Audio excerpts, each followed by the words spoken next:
Salut les amoureux et amoureuses de foot, on va commencer la revue de presse de ce mercredi avec le Daily Mail, rapportant que Jude Bellingham pourrait être en mouvement pour seulement 60 millions de livres sterling, environ 68 millions d'euros, si une clause de libération secrète signalée est authentique.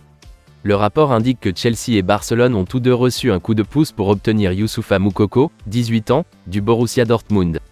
Et que Manchester United, Chelsea et Tottenham envisagent tous de transférer le gardien d'Everton, Jordan Pickford.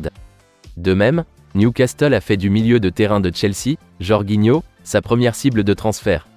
L'Italien est sur le point d'entamer les 6 derniers mois de son contrat à Stamford Bridge.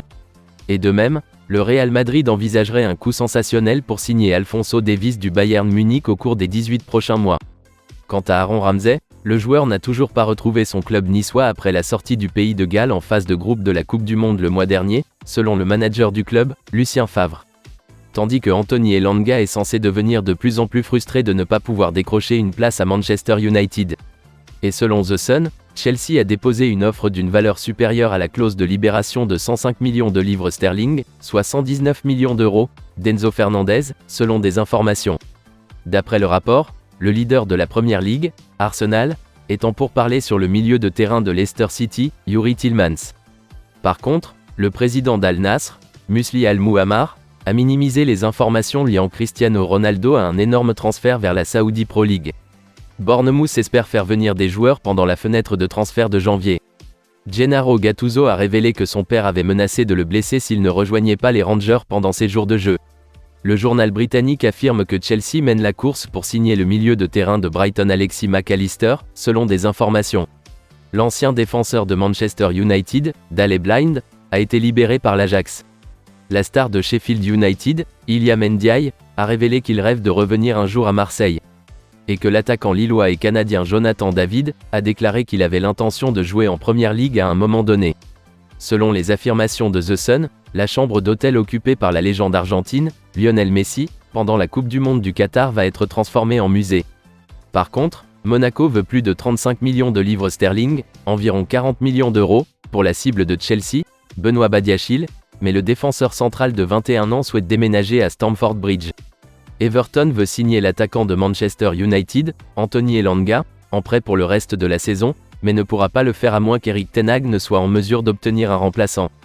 De même, Bournemouth espère faire venir des joueurs pendant la fenêtre de transfert de janvier, et se battra avec Leicester City pour l'ailier de l'Atalanta Jérémy Boga. Leeds United a ouvert des pourparlers avec Red Bull Salzbourg sur un accord de 11 millions d'euros pour le défenseur central Max Wöber, qui jouait auparavant sous l'entraîneur-chef des Blancs, Jesse Marsch. L'Atlético Madrid et Séville cherchent à signer l'ancien défenseur de Manchester City Nicolas Otamendi cet été, à l'expiration de son contrat avec Benfica. À en croire le Daily Telegraph, Arsenal a eu une offre de 55 millions de livres sterling, plus de 62 millions d'euros, pour Mykhailo Mudryk rejeté par le Shakhtar Donetsk, qui exige des frais d'environ 85 millions de livres sterling, plus de 96 millions d'euros. Southampton envisage de rappeler Jean Bednarek de son prêt à Aston Villa. Le rapport relève que le patron de Leicester City, Brendan Rodgers, veut un défenseur central, un arrière-gauche et un ailier droit en janvier, tandis que Kalar Soyuncu, Ayoce Perez, Yannick Vestergaard et Dennis Pratt seront autorisés à partir.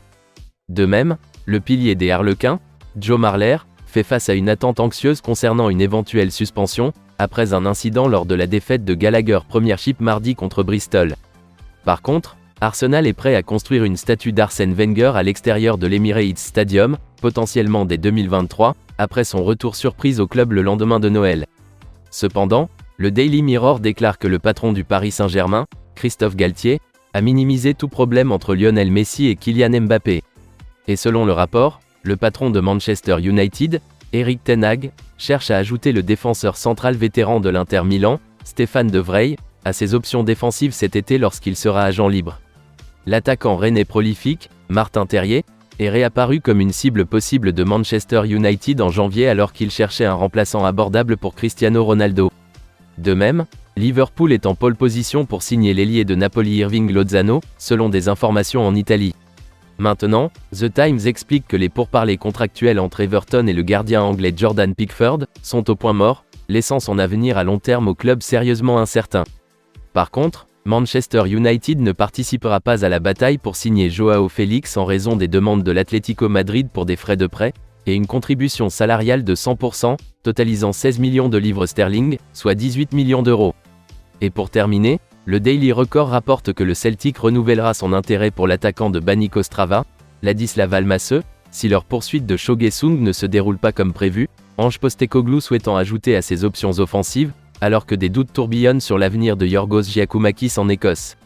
Et que le nouveau patron de Wigan, Kolo Touré, a déclaré qu'il examinerait de très près ses joueurs écossais, Stephen Humphries de Hearts, Jamie McGrath de Dundee United et Jordan Jones de Kilmarnock, avant de décider de rappeler l'un d'entre eux.